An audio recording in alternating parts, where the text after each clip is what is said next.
Hi, I'm Laura. Hey, I'm Stefan, and you're listening to Attributed, a podcast library by Dreamdata. The purpose of it is to store and share all the knowledge that we have gathered across Dreamdata employees through our LinkedIn Lives, podcasts, and webinars.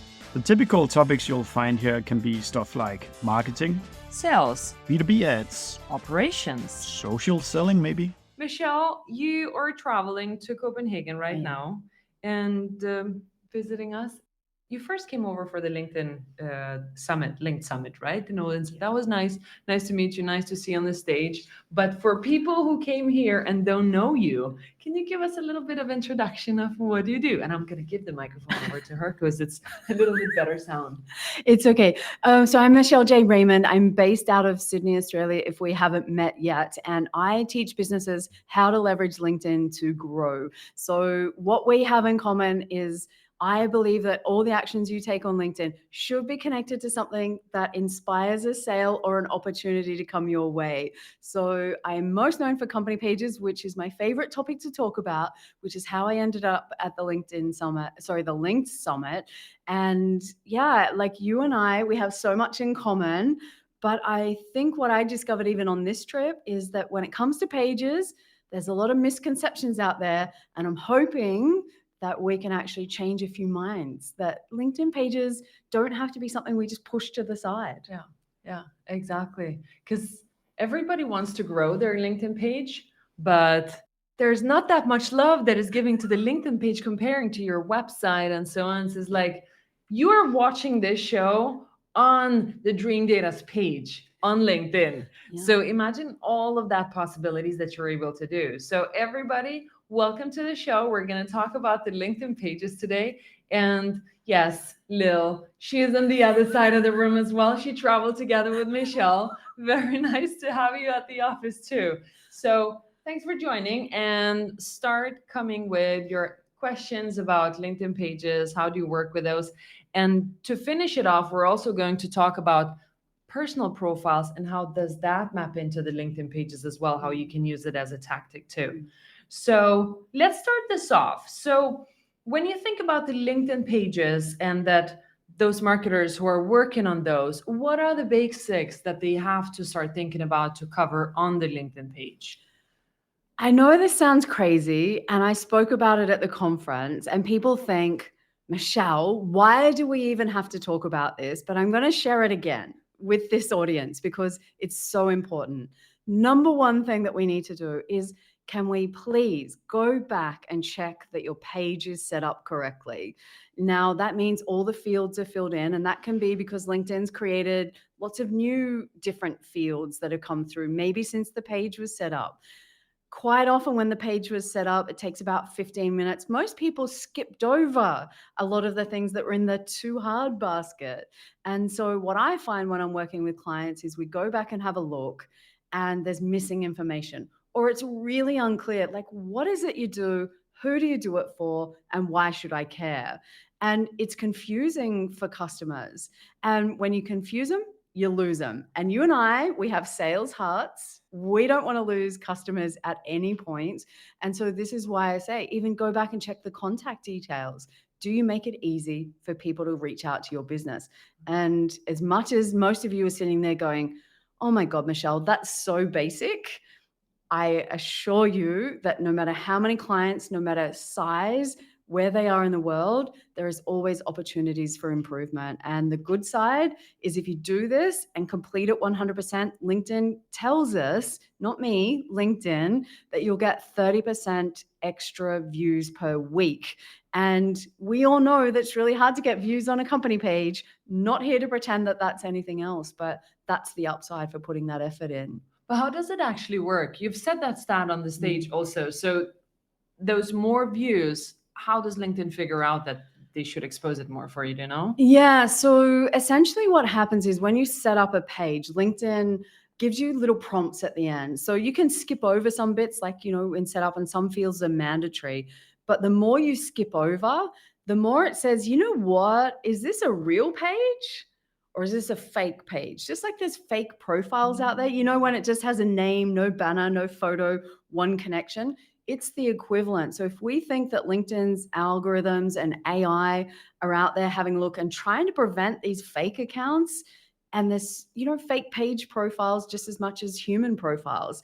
And so from that perspective, they go, if you don't put the effort in, we don't want to trust you straight away, because a real business would make that effort. And so it's, something that's important. It may just hold it back a little bit, or it may hold it back a lot. And so this is why it's important to go back and check. That's very important. And Stefan is also commenting, when you confuse him, you lose him. So don't confuse the algorithm, fill out your profile 100%. And don't confuse your buyers, because that costs your company money. Exactly. And we're back to that. Like, we're all working really hard to try and grow businesses. And it doesn't matter whether we're coming at it from the Dreamdata perspective or B2B Growth Co's perspective. We're trying to help people grow. And it's like, you got the fish on the hook. They came to your page, and then it's like, where am I? Am I in the right place? Right. And, there's a lot of work that people do, say, on their websites to make sure that the positioning and messaging and branding are all really clear. And then the company page, it's like, why? Because posts don't perform the same. So everyone decided it's not worth the effort. And I'm here, as I said, hopefully to change a few minds today. Love it. So when you do your company let's talk about redoing them, because well, I guess all of them who are here right now, you've got a company page on LinkedIn, but once in a while you need to update it, you need to redo it, and for it to be appealing for your buyers, really, besides just filling out the right information. So where do you start? What is it that you do? Always start with the banner, because it's like the billboard for your business. And, we can't always be in Times Square, New York, like you and Dreamdata, but think about your page has its own billboard. And from that perspective, when I land on it, immediately do I know, are you a company that either does what I'm looking for? Am I your kind of customer? Do I align with your values? Because sometimes companies are values-based, and it's important to show that. But there needs to be something like a magnet that attracts those people to keep them there long enough to have a look around. And we know that B2B buyers are doing everything they can to make sure that they don't have to talk to salespeople. Now, I spent 20 years in B2B sales, so I come from that side. Like, we're on the same team, but they don't want to talk to us anymore because they can Google search. And this is the other thing. When you Google your business name, your LinkedIn company page typically comes up in the first three to five results. So your website's right up there, and then your LinkedIn company page is next. Now, what happens if I go, okay, I've looked at your website, I want to do a bit more investigation. They land on your company page. What are they going to find? And so making sure that banner greets them and is that magnet. That's why I love yours. It's really clear around, why are we here? What do we do? And who do we do it for? And so just start with that, and then work your way down to the headline. It's only 120 characters, right? So on a profile, we get 220. You've got 120 characters to make an impact. Right. Are you using them? Or again, is it a missed opportunity? And these are little things, but I promise you, when you win at company pages, it's by doing lots of little things that compound over time and doing them well. And just, that top 1/3 of your company page is really important to get right. Right. And how often would you tweak and try to redo to make it perfect?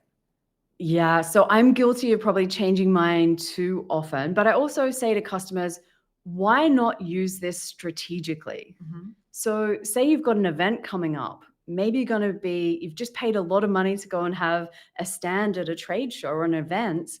Why not use your company page banner to let people know you're going to be there? So again, if they land on the page, they're now going, oh, I should be aware of this event. So use it strategically, aligned with your marketing or sales goals, or both, and ultimately think, what is the business goal right now that the company page should be contributing to? Not, it's this thing that we ignore and let it gather dust. Right. So start to think, what are we trying to achieve, and how can we use this to achieve it? Because guess what? You don't follow a company page just for fun because you like someone. You go there because you know that brand's got the information that you want. And so again, just make use of it and don't just get so focused on company page posts. Don't go as far as personal posts. It's not about that. It's about how can we build a brand that supports personal brands. And that's what your page should be doing. Yeah, because I've never built myself a LinkedIn company page, but there seems to be a lot of bells and whistles that you can add and remove from the profile itself. Yeah. Like, do you want to have a link directly to your website, or do you want to have like a link to talk to sales directly and stuff like that? Yeah. There's so much to figure it out. So do you usually work with B2B SaaS companies or just B2B? Look, I work with anyone that literally needs a company page, which is every kind of business. I focus on B2B. I have worked with SaaS companies as well. But ultimately, what we're seeing right now is LinkedIn are overhauling company pages. They've just done another refresh. They have started trialing LinkedIn Premium for company pages. Now, I'm not going to get sidetracked on that, but you can see that there's a lot of investment going into pages. And why is that happening? It's this simple. Guess what you need to run LinkedIn ads? You need a company page. So while you're over on your company page, guess what pops up? Prompts, why don't you try Campaign Manager? Press the boost button. And so it's another way for them to generate income. So yes, so LinkedIn has a vested interest in making pages great, even though you may not think it feels that way. When I first started talking about them 4 years ago, there's about 5 people in the team, in the pages team. Now there's about 50. So if you think about it, that's what's generating revenue. Record spends on ads on LinkedIn. Twitter's, X is a dumpster fire. People took their money across. And so now it's the platform where business is done. And so now is the time to take advantage of it, no matter what kind of business you are. Nice. Makes sense. I mean, your buyers are there. They're looking for your services. And if they don't want to talk to sales, then help them look at your profile and buy from you in a different ways. Yeah. Look, and I look at my own career. If I go back when I started in sales, I was the keeper of knowledge, right? I was the person that you had to come to find out everything. And then someone invented that thing called the internet and Google, and now, ChatGPT or variations of these things. And so I can find information as a buyer like this, and I can compare people really easily.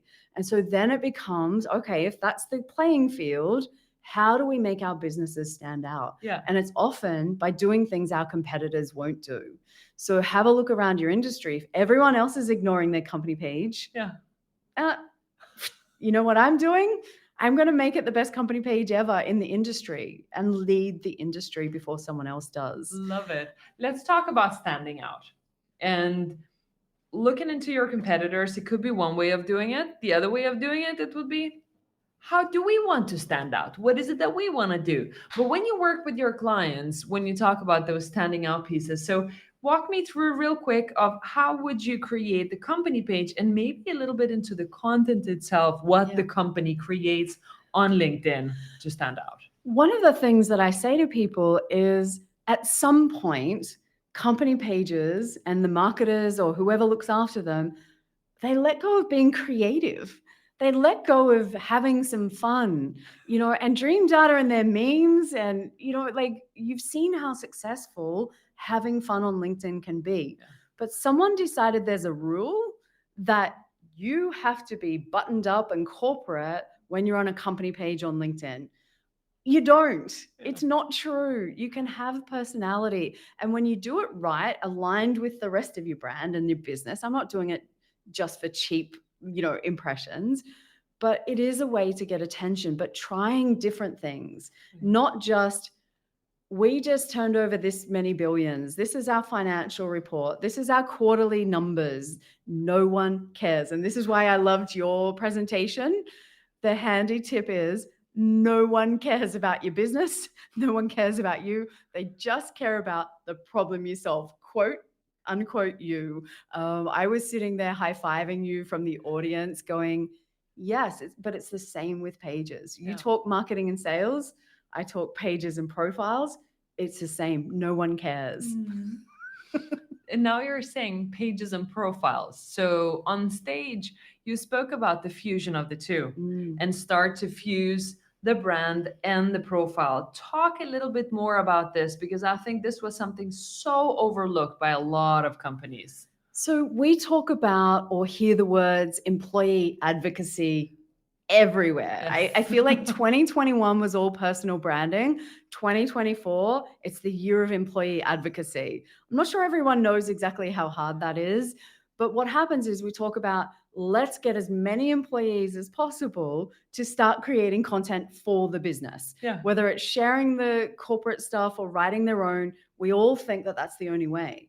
And then I think, hang on a minute, what about page advocacy? Why don't you get your page and turn it into the cheer squad for every employee that's out there creating content? So then you've got an association. It's not just you as a person, it's you and Dreamdata, the power combo. And so the Dreamdata page backs up you personally, you back up the page. And again, we've just doubled our opportunities to shine out in there. We've doubled our branding opportunities. Yeah. And instead of going, oh, if someone does something on the page, it takes things away. Yeah. We're going, no, compounding, bringing them together. Yeah. Just like you say, sales and marketing, I'm saying page advocacy supports employee advocacy.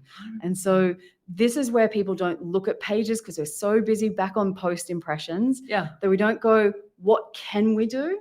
So imagine if every time your team posted, who shows up? Dreamdata. Mm-hmm. Who's there supporting the team? And what it does for teams that might not be as advanced as yours, they go, someone's paying attention, someone liked my post, and I feel like someone's acknowledging my work.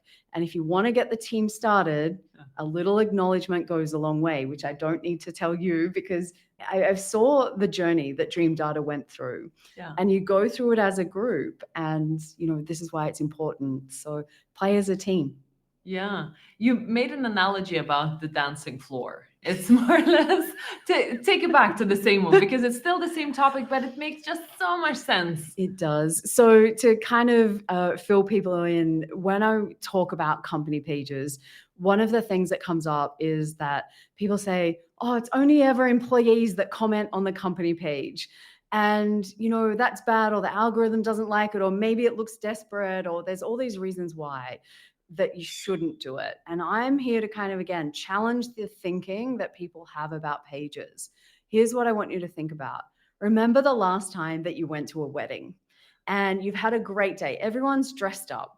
The bride and groom just got married. You go back to the wedding reception, possibly had a few drinks, but either way, you're having fun. There's a huge dance floor in the middle and the music's great and you're sitting on your chair tapping, want to get up and dance, but no one else is there yet. Not going to be the first one. No one wants to be the first one. And so if you think about it, when it comes to commenting on a company page, no one wants to be the first one, especially from within the industry. So by having your team show up, it creates a safe space. And we know what happens at weddings. One person gets up and then all of a sudden the whole family's there and the other side is there. And then all of a sudden everyone's having a great time. So does it matter that it's only employees commenting? Absolutely not. I think that's just a story that we make up to try and make ourselves feel better.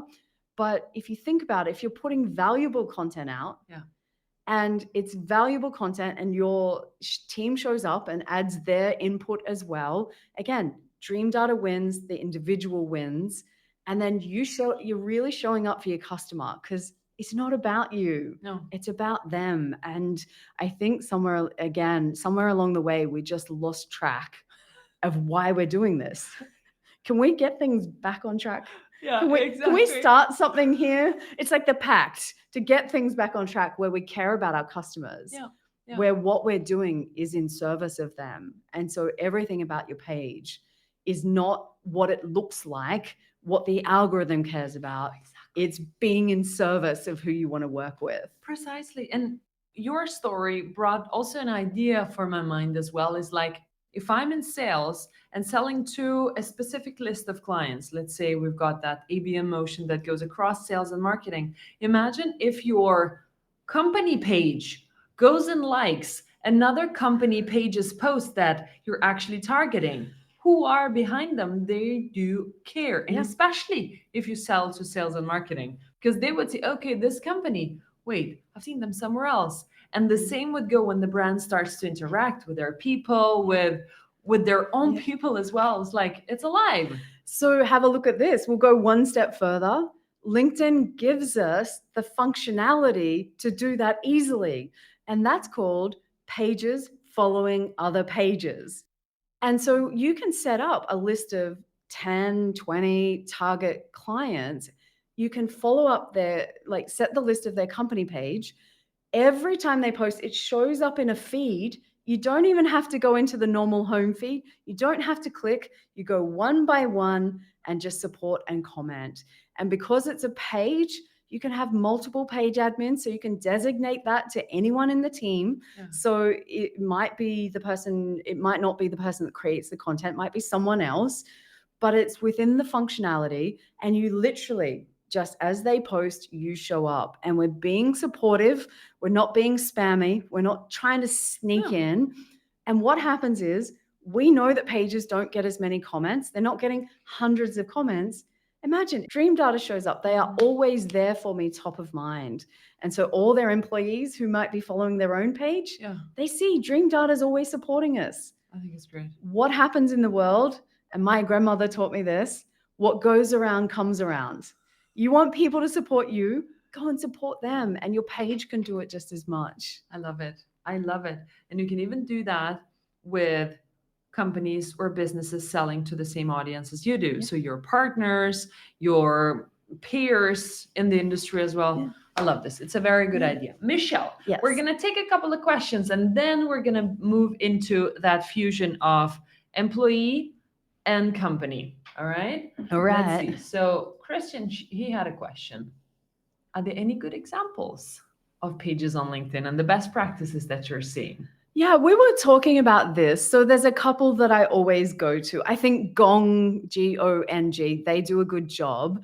But the one that I like the most is actually the New Zealand police force. No. Yes. What? Now you are all thinking, has she lost the plot?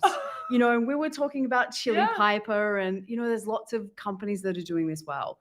The New Zealand police force, you would think, what has LinkedIn got to do with them? Yeah. How can you make policing interesting and fun and stand out and be unique? And I assure you that their content, you will follow that page, even though you may not ever go to New Zealand, you may not like police people, you may not do that, but I promise you, if you follow their page, you are going to go, that's a great idea. What do they do right? So they humanize their brand, right? So when we think police, you might think conflict or aggressive, or there might be rules and regulations. And instead, we see the human side behind their business. So it could be the little puppies from the dog squad, you know, that go around and do sniffer dogs and things, you know, to find drugs. But when you see their little puppies, you are like going, oh my God, they're so cute. But it reminds you that these dogs grow up one day and they've got a job out in the community, but they are so community focused with the content that they do that it is something that is inspiring for me to see. No matter what your business is, you can find a way that connects your business to your community and try something new. And you know what they do most of the time? Grab a phone, take a picture of something in action and write about it. And they're not long posts. They're not, you know, hard posts to read. Yeah. They're actually quite easy. And you might think, wow, this feels more like it's Instagram or might be over on TikTok. And you think about these things and it's like, wow, okay, LinkedIn, we can have some fun. LinkedIn, we can try new things. Exactly. And so this is why I use that as an example, because people just go, yeah, what? That's exactly what happened. What? Even Sue said, here they are. Thank you, Sue, for sending us a link of it. I love it. Shout out to Sue as well. But, you know, these are the things. And I think what I love about it is it's bringing the human to the page. Mm-hmm. It's not just being a brand that's unapproachable, unrelatable, or untouchable. Yeah. It's now we're a bunch of people that are doing our job in the background, that we're just like you. Yeah. You know, these are the real people. I'm sure your content performs so well when people see you doing your thing Yeah. in your way. And the fact is, you've got an office full of 50 people that you could highlight on the page. Yeah.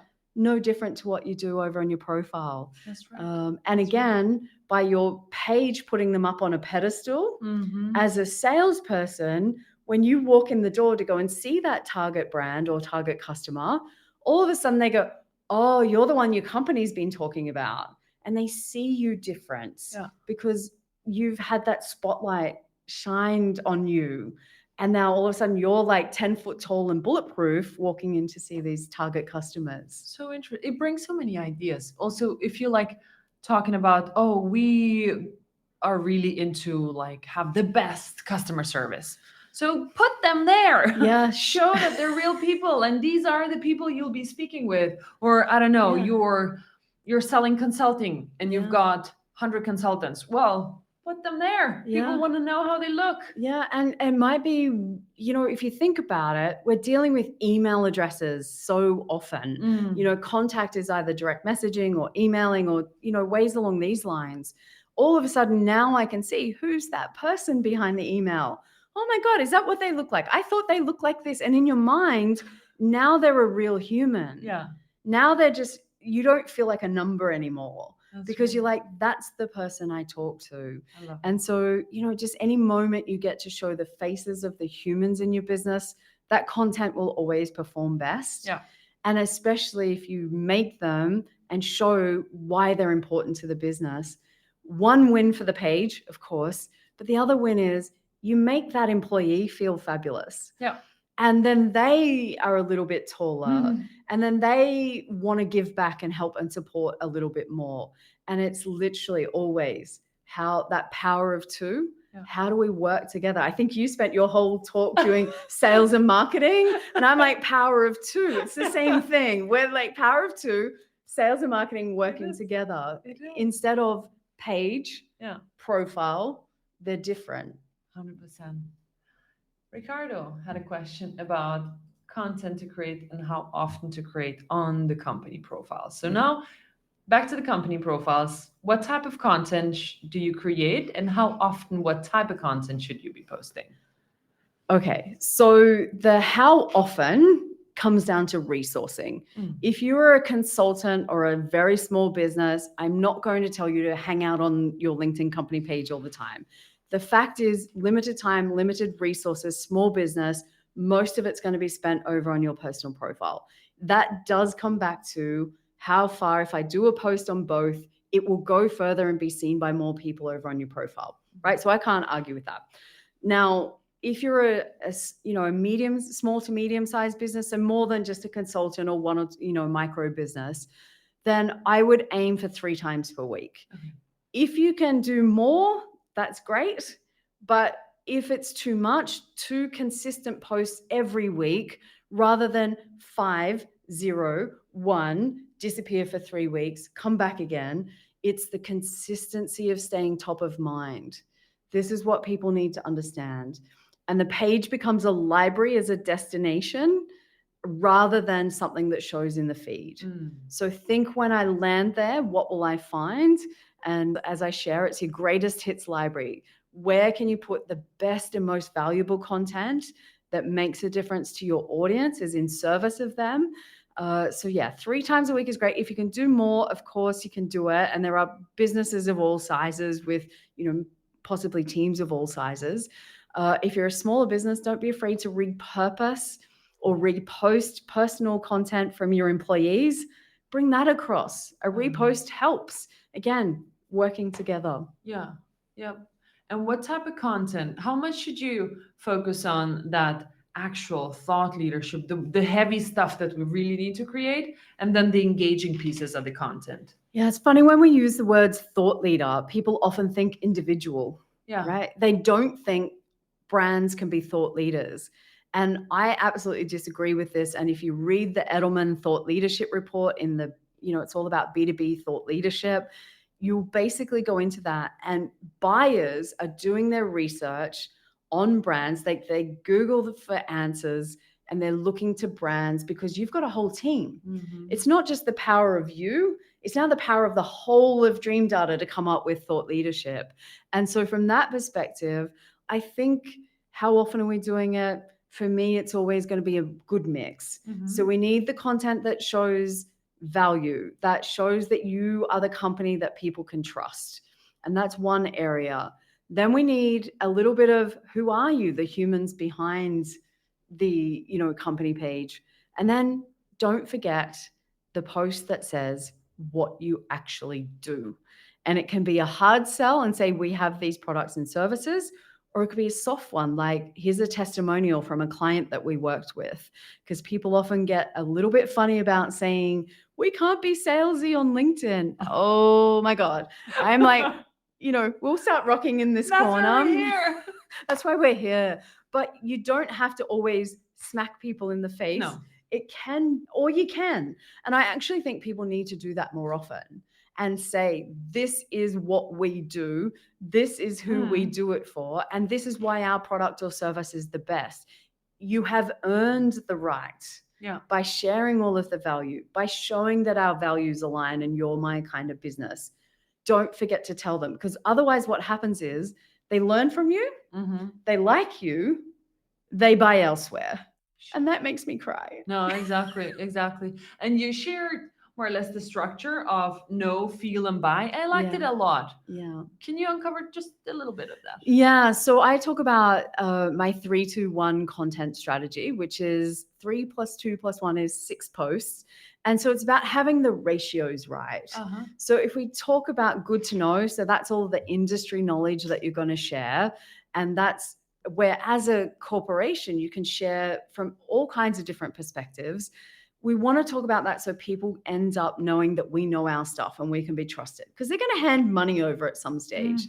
They want to know that you've got the solution to their problem, ultimately. So, but if we talk about that all the time, then people are like, yeah, okay, but are they the person or the right fit for my business, which is equally important. So that's where the good to feel posts come in, and that's 2 posts. Good to feel posts are the human side of your business. It could be employee milestones, new starters. It could be you do community work. It could be that your company values sustainability. And I don't mean just those tick and flick because it's World Something or Other Day. I mean the genuine, your company values. And that's because the modern buyers these days, the younger generations, buy based on values, right? So this is what we want to shine a light on. And the third one is the 1 post, which is the good to buy. And that's the part where we remind people, not assume, because too many people assume that we know what we do like we do. And so I discovered this myself because I just thought everybody knew I'm a LinkedIn trainer. I help people, grow their businesses. And then I would see that they just worked with a competitor and I'd be crushed going, what's happened? And I was like, why did you work with them? Like, I thought we had something. They're like, oh, did you do that, Michelle? Come on. I didn't know you had that service. So I learned that mistake very early on, which is why I teach people now. And it's not a bad thing because you've earned the right. They know you, they like you, they trust you, and they want to buy from you. So make sure that you let them know what is it that you actually do. That's good. We've got a very difficult question. All right. Okay. All right. This one is interesting because you do have experience with this, but yes. So languages on LinkedIn posts. Yeah. They are currently in German for them. Yep. But how do you work with languages? Do you mix? What do you do? Yeah. So I had this interesting conversation at the summit that we've both just been to, where everybody was asking the question, Danish or English? So, same thing. And we were playing around with the idea that first, it always comes back to what does your audience want? So not what does Michelle think is best, but what works best with your audience? Do they prefer or engage more when you do the post in German?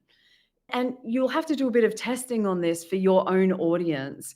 If they do, stick with German. If they don't, try English.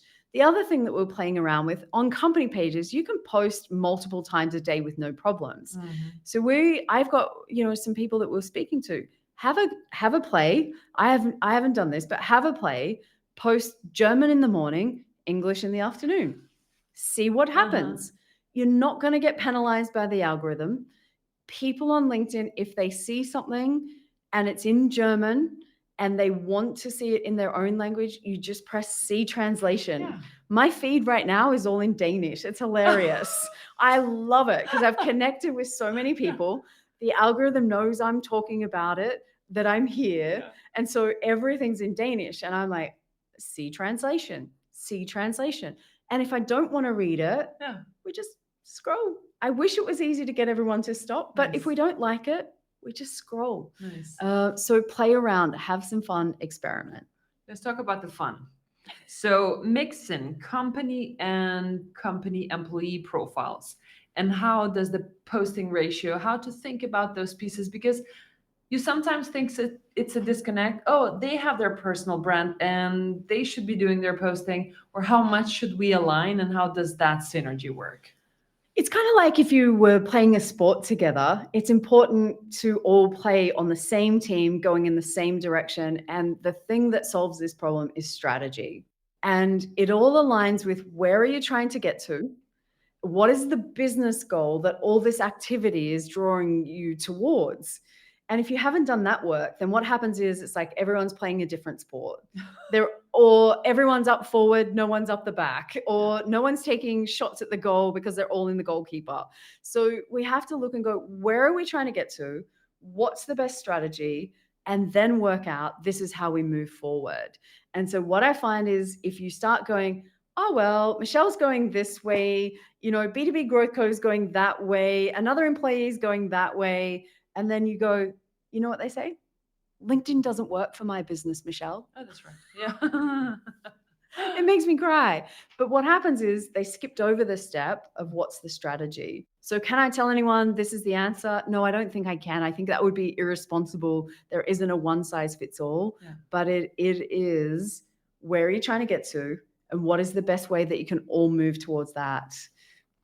I like it. Yeah, and mix the personality. If you're really, really afraid of doing more personal stuff on your company pages, well, then at least encourage that employees are okay to do that as well. And sometimes more personal stuff can be, you've got someone that is super technical and probably one of the best industry experts in their field. Don't make them try and be the fun person if they're not fun in general. Yeah. Set them up to be the most technically competent person on LinkedIn. Or if there's someone that has a lot of experience in a particular area, highlight them for that. Being personal on LinkedIn doesn't always mean having fun or being, out there or, especially for introverted experts who quite often subject matter experts are introverted. And the people that make, the business come together, quite often they may not be the ones that are out there, like the sales team that are like, here we are, we love this.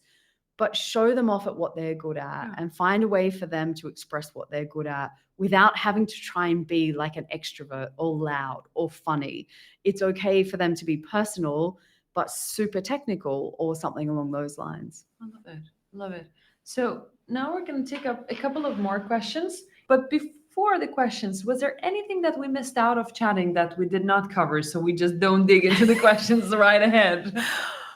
No, I just think the thing is, and I shared about it at the Link Summit, is it's all about mindset. If you think the page is a waste of time, you will ignore it and it will be a waste of time. I want people to stop and think, rather than just going pages and profiles, if I post over here, I get more views. If I post here, I don't get as much. It's like apples and oranges. They can't be the same. No one expects an apple to taste like an orange or vice versa. So don't expect your page to work the same as your profile.